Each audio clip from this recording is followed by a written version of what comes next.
So, we don't need to tell you that home prices here in the county are high compared to the rest of the nation, but it appears the local market is leveling off. Maybe you are thinking of buying, but you've been waiting on the sidelines for the right time. Maybe you're a seller this morning thinking to yourself, is now the time? We're joined by Mike Litton. He's a local real estate expert and a radio host. Mike, good morning. Thanks for being here again. Good morning, guys. Thanks for having me. Yeah, of course. There are many things that go into buying, selling. I think the most important thing is timing. It's everything, right? Who's in a better position right now, buyers or sellers? Well, it depends upon where it's really localized. So like there are micro economies inside San Diego County.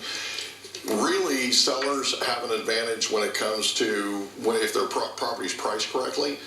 Buyers right now, it's starting to level off and buyers are starting to have more power.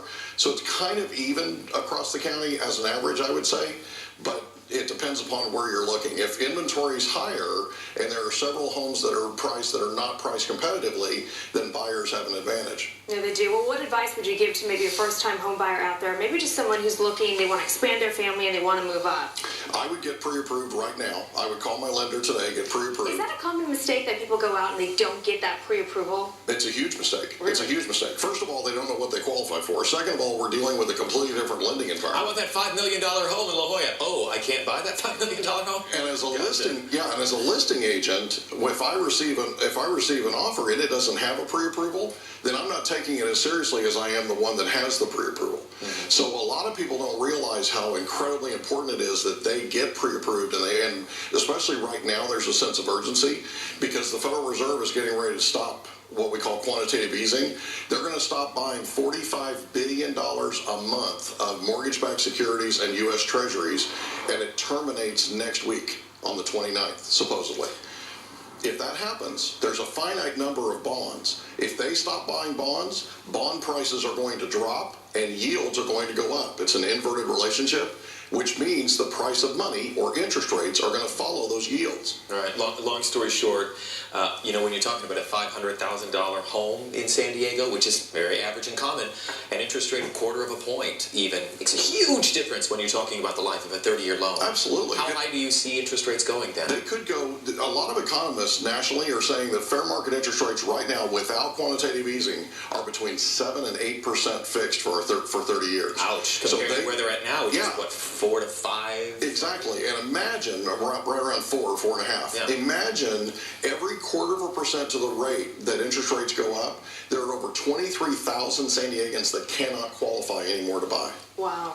All right, so let's look into your crystal ball. Where do you see the market going within the next 6 months to a year? If quantitative easing is actually terminated next week, I see a major run. I see a couple of months of major activity because people are going to try to get in while they can kind of thing, before interest rates really go too high. Right. I see a major run, but then I see it cooling off. So you're saying if you are thinking right now, lock the interest rate right now, do it, it's a no-brainer. If you're a seller, sell your house now, right now.